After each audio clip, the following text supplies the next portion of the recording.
और भिवानी महेंद्रगढ़ से बीजेपी सांसद चौधरी धर्मवीर सिंह से हमारे डेप्यूटी एडिटर विनोद लांबा खास बातचीत करने वाले हैं। Vinod, over to you. देखिए, लगातार सांसदों का जो शपथ है वो हो चुका है। आज संसद सत्र का दूसरा दिन है, आज स्पीकर भी चुना जाएगा। लेकिन जो अनुभवी सांसद हैं, जो लगातार तीसरी बार सांसद बनकर पहुंचे हैं लोकसभा में, उनसे भी बातचीत करनी चाहिए।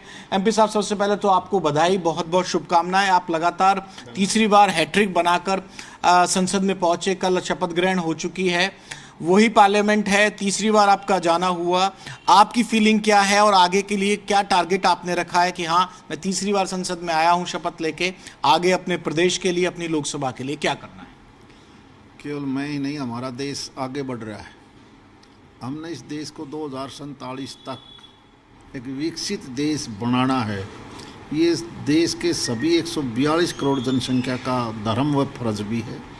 चुने हुए प्रतिनिधि, चाहे वो लोकसभा में हों या राज्यसभा में हों, हम मिलजुल कर केवल यही प्रयास करेंगे। हरियाणा प्रदेश क्योंकि दिल्ली के नज़दीक है जी, हम भी ये चाहते हैं कि हरियाणा प्रदेश भी और तेज़ी से आगे बढ़े। बदकिस्मती से कुछ चीज़ें ऐसी हैं जिनको केवल कुदरत ही दे सकती है। उदाहरण के तौर पर पानी तो कुदरत की देन है। फिर भी हम जितना भी पानी है उसको ठीक ढंग से प्रयोग करके, जिस प्रकार आज दिल्ली में हाहाकार पीने के पानी की है, यूँ ही मेरा दक्षिणी हरियाणा भी पीने से त्रस्त है पानी के लिए। हम सबसे पहले देखेंगे कि हमें पूरा पानी इंसान के लिए, पशु के लिए, खेती बाड़ी के लिए कैसे मिले। और क्योंकि कनेक्टिविटी अच्छी हो चुकी है आजकल, थोड़ी बहुत कमी है, वो इस 5 साल में हम पूरी करेंगे। औद्योगिकरण को हम बढ़ावा देना चाहते हैं ताकि लोगों को रोज़गार मिले, और औद्योगिकरण तभी संभव है जब कनेक्टिविटी ठीक हो या रॉ मटेरियल वहाँ मिले जी। हमारे रॉ मटेरियल नहीं है, लेकिन फ़ायदा ये है कि दिल्ली के आस पड़ोस में ज़मीन के रेट बहुत हाई हैं, 40-50 करोड़ रुपया तक का पर एकड़ है। हमारी ज़मीन सस्ती है, सारा 2 घंटे का रास्ता है एयरपोर्ट से जी। पहली प्रायोरिटी होगी हमारी कि हम ज़्यादा से ज़्यादा इंडस्ट्री कैसे ला सकते हैं, क्योंकि हमारे यहाँ 3 डिस्ट्रिक्ट हैं मेरी इस लोकसभा क्षेत्र में। जब वो इंडस्ट्री होगी तो टैक्स भी मिलेगा, लोगों को रोज़गार भी मिलेगा, और कहीं ना कहीं हम आगे बढ़ पाएंगे। यही हमारी कोशिश रहेगी। सर, आप 14 में गए, 19 में गए और अब 24 में गए, क्या डिफरेंस नज़र आया मीडिया के लिहाज से या नंबरों के लिहाज से? हम लोग जो देख पा रहे हैं उसमें ये चीज़ नज़र आती है कि भाई इस बार जो विपक्ष है 14 और 19 के मुकाबले ज़्यादा मजबूत है, 234 के करीब उन लोगों के नंबर हैं। तो एक जो बैलेंस है सत्ता का, वो लोकतंत्र का जो बैलेंस है वो नज़र आ रहा है क्या? और शोर मचाने के लिए भी ज़्यादा मौका मिलेगा विपक्ष को इस बार? देखिए, डेमोक्रेसी में पक्ष विपक्ष दोनों होने चाहिए हैं। एक तरफा भी डेमोक्रेसी सिस्टम ठीक नहीं चलता। विपक्ष का होना बहुत ज़रूरी है, परंतु विपक्ष केवल पॉजिटिव सुझाव दे, डिस्टर्ब ना करे। अगर डिस्टर्ब करेगा तो देश का नुकसान है। और विपक्ष का मजबूत होना भी उतना ही ज़रूरी है, इससे कोई नुकसान नहीं होता। अच्छे सुझाव दें, सत्ता पक्ष और विपक्ष मिलके ऐसी पॉलिसी और नियम बनाएं जिससे देश आगे बढ़ सके। हमारा नकारात्मक सोच नहीं रहनी चाहिए विपक्ष की, और विपक्ष का मजबूत होना कोई गलत नहीं है। एक राजनीतिक पंडित के तौर पर भी अगर चौधरी धर्मवीर जी को लिया जाए, सांसद साहब को लिया जाए तो गलत नहीं होगा। उन चुनिंदा नेताओं में से हैं जो नतीजों से पहले 49,000 से जीत का दावा कर रहे थे, 41,000 42,000 के करीब जीत भी इनकी रही।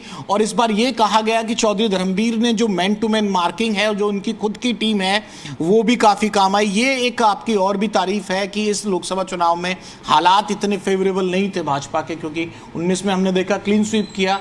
चौधरी धर्मवीर की भी इस मामले में तारीफ हो रही है कि उनकी जो मार्किंग थी, उनका जो गणित था और जो चुनाव लड़ना आपको आता है, वो कहीं ना कहीं आपकी जीत की बड़ी वजह बना। नहीं, 10 साल लगातार सरकार रहना, कहीं ना कहीं लोगों में इस प्रकार की बातें आती हैं। आप देखोगे आज़ादी के बाद पहला चुनाव तो 52 में हुआ था, उसके बाद तीसरी बार शायद ये दूसरा ही मौका है। सर, अपनी बात करो, मैं आपकी तारीफ कर रहा हूं कि आपकी मैन टू मैन जो मार्किंग थी, आपको जो अनुभव है चुनाव लड़ने का, वो एक्सपीरियंस इन नतीजों में नजर आया। कोई हार की बात कर रहा था, कोई कम मार्जिन की बात कर रहा था, आपकी जो कैलकुलेशन थी नतीजों में लगभग एग्जैक्ट उतरी। मैं अपने जीवन में 14 चुनाव लड़े हैं जी। पंचायत समिति से लेके विधानसभा और लोकसभा, उन 14 में से मैंने 3 और 4 7 और 3 10 चुनाव जीते हैं, 4 में चुनाव हारा हूँ। अंदाज़ा लोगों का हो सकता है कि भाई इस गांव में मुझे इतना वोट मिलेगा, इस बूथ में इतना मिलेगा, इतना मेरे दूसरे विपक्ष वाले साथी को मिलेगा। लगभग अंदाज़ा हर एक को आ जाता है। जब पुराना इतने साल से, मैं आज 41 साल हो गए, मैंने पहला चुनाव 83 में लड़ा था। तो ऐसी बात नहीं है, जो आदमी जो जिस काम में रहता है, जो भी उसको काम दिया जाता है, उसका कहीं ना कहीं अंदाज़ा आ जाता है। एमपी साहब, आगे की फॉरवर्ड लुकिंग बात करते हैं। आप लोगों की रोहतक में बैठक हो चुकी है। भाजपा सब चीज़ तो नहीं बताती, लेकिन जितना बता सकते हो हम लोगों को पता चला है कि मिशन 60 रखा है और तमाम जो तैयारियां की जाएंगी, सर्वे के आधार पर ही टिकट मिलेगी भाजपा की। उस बैठक में और कुछ क्या रहा? क्या आप लोगों की विधानसभा चुनाव को लेकर तैयारी है? आप भी उस बैठक में मौजूद थे, धर्मेंद्र प्रधान साहब पहुँचे जो कि प्रभारी हैं, और तमाम लोग मौजूद थे। देखिए, जो रणनीति है वो तो ऊपर वाले बनाते हैं, जिसको हम छोटी टोली कहते हैं। हम तो एक कार्यकर्ता हैं, जो हमारी जिम्मेवारी लगेगी वो काम करेंगे। अब टिकट कैसे देनी है, ना देनी है, किसको लड़ाना है, वो तो पार्टी हाईकमांड जाने है, फैसला उन्होंने करना है। हम तो एक काम कार्यकर्ता की तरह जो हमारी ड्यूटी होगी उसको निभाएंगे। नंदगढ़ भिवानी किसी सीट पे आपके परिवार के कोई सदस्य या आपके वर्कर के तौर पर कोई साथ जुड़े होने वाला भी क्या विधानसभा में जा सकता है? नहीं, भारतीय जनता पार्टी पारिवारिक पार्टी नहीं है। पहली बात तो मैं क्लियर कर देता हूँ, परिवार का कोई चुनाव इस लोकसभा क्षेत्र से नहीं लड़ेगा, बिल्कुल भी नहीं लड़ेगा। पार्टी जिसको फैसला करेगी, हम केवल उसकी मदद करेंगे। कैंडिडेट तय करना पार्टी का काम है, ये हमारा काम नहीं है। जो धुर विरोधी हुआ करते थे, किरण चौधरी की मैं बात कर रहा हूँ, आपके साथ वाली सीट पर बैठी, भिवानी में रैली हुई, किरण चौधरी का आना भाजपा में, और भिवानी के हिसाब से अगर मैं देखूँ तो एमपी साहब कैसा है? हम कांग्रेस में भी इकट्ठे थे यार, हम 24 साल कांग्रेस में भी इकट्ठा रहे हैं। आज फिर अगर वो बीजेपी में आई है तो बीजेपी में ताकत बढ़ेगी, क्या बुराई है? फायदे नुकसान? जब कोई परिवार बढ़ता है तो फायदा ही होता है, नुकसान क्यों होगा? एक आखिरी सवाल, 5-5 का जो रेशो है सर हरियाणा में, उसके क्या मायने हैं? और एंटी इनकम्बेंसी की बात कांग्रेस लगातार कर रही है। मैं भूपेंद्र सिंह हुड्डा से एक दिन बात कर रहा था, नेता प्रतिपक्ष, उन्होंने कहा कि ये तो ट्रेलर था, असली पिक्चर तो विधानसभा चुनाव में नजर आएगी, और कांग्रेस वाले सीधा सरकार बनाने का दावा करने लगे। भारतीय जनता पार्टी का कार्यकर्ता पूरी लगन से काम करेगा, और जितनी ज़्यादा मेहनत करेगा उतने ज़्यादा वोट लेंगे हम। मुझे लगता है कि नहीं, कैसी हालात हो हम सरकार बनाएंगे। 5-5 का जो रिजल्ट है वो, लोकसभा का चुनाव अलग होता है, विधानसभा का अलग होता है। एंटी इनकम्बेंसी मानते हैं आप लोग? किसकी? हमने अच्छे हरियाणा सरकार की मौजूदा प्रदेश में क्या कोई एंटी इनकम्बेंसी है? हमने अच्छे काम किए हैं, इसलिए हमें जनता वोट देगी भारतीय जनता पार्टी को। एक मलाल या एक सवाल सीधे तौर पर, 3 बार के सांसद होना, अनुभवी सांसद होना और मंत्रिमंडल में जगह ना पाना, इस बार भी नंबर नहीं आया। 3 मंत्री तो बने, कृष्णपाल जी बने, अपना राव साहब बने और मनोहर लाल जी बने, लेकिन चौधरी धर्मवीर जी का नंबर इस बार भी नहीं आया। 5 सीटों में से 3 आदमियों को मंत्री बना देना, इससे बड़ा प्रतिनिधित्व तो हरियाणा में आज तक नहीं मिला है, मैंने तो नहीं देखा है। हाँ, एक थोड़ी सा मलाल हमारे ये है कि हम इस बार सोचते थे कि राव साहब को कैबिनेट का दर्जा मिलेगा, वो हमारा इलाका थोड़ा सा इस बात से मायूस जरूर है। आगे कोई उम्मीद, कोई रिस्पॉन्सिबिलिटी बढ़ती हुई देख रहे हैं, या बतौर सांसद ही काम करते हुए चौधरी धर्मवीर जी खुश हैं? मैं जहाँ हूँ बिल्कुल खुश हूँ अपनी ज़िंदगी से। मैं ज़्यादा बोझ नहीं उठाना चाहता, मेरी जो ड्यूटी लगेगी वो काम करूँगा। विधानसभा की तरफ अगर आपको ले जाया गया, क्योंकि मध्य प्रदेश में, मैं सवाल पूछ लेता हूँ, मध्य प्रदेश में देखा हमने, कई और जगह देखा, सांसदों को विधानसभा का चुनाव लड़ाया गया, विधानसभा के लोगों को, ये भाजपा की बात है।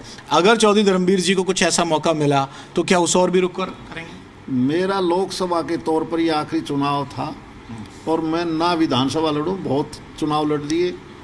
अब मैं हाथ जोड़ के माफ़ी चाहता हूँ। देश सेवा करेंगे, पार्टी की सेवा करेंगे, इसके अलावा मेरी कोई ज़्यादा इच्छा नहीं है। ये आखिरी चीज़ ज़रा एक बार रिपीट कर दीजिए, क्योंकि इसमें फिर कन्फ्यूज़न हो जाएगी। तो आपने कहा कि आपका लोकसभा प्रत्याशी के तौर पर ये आखिरी चुनाव था 2024 में, इसके बाद अपनी जो उत्तराधिकारी आप चुनेंगे, या आगे की कैसे राजनीति होगी वो थोड़ा समझा दीजिए।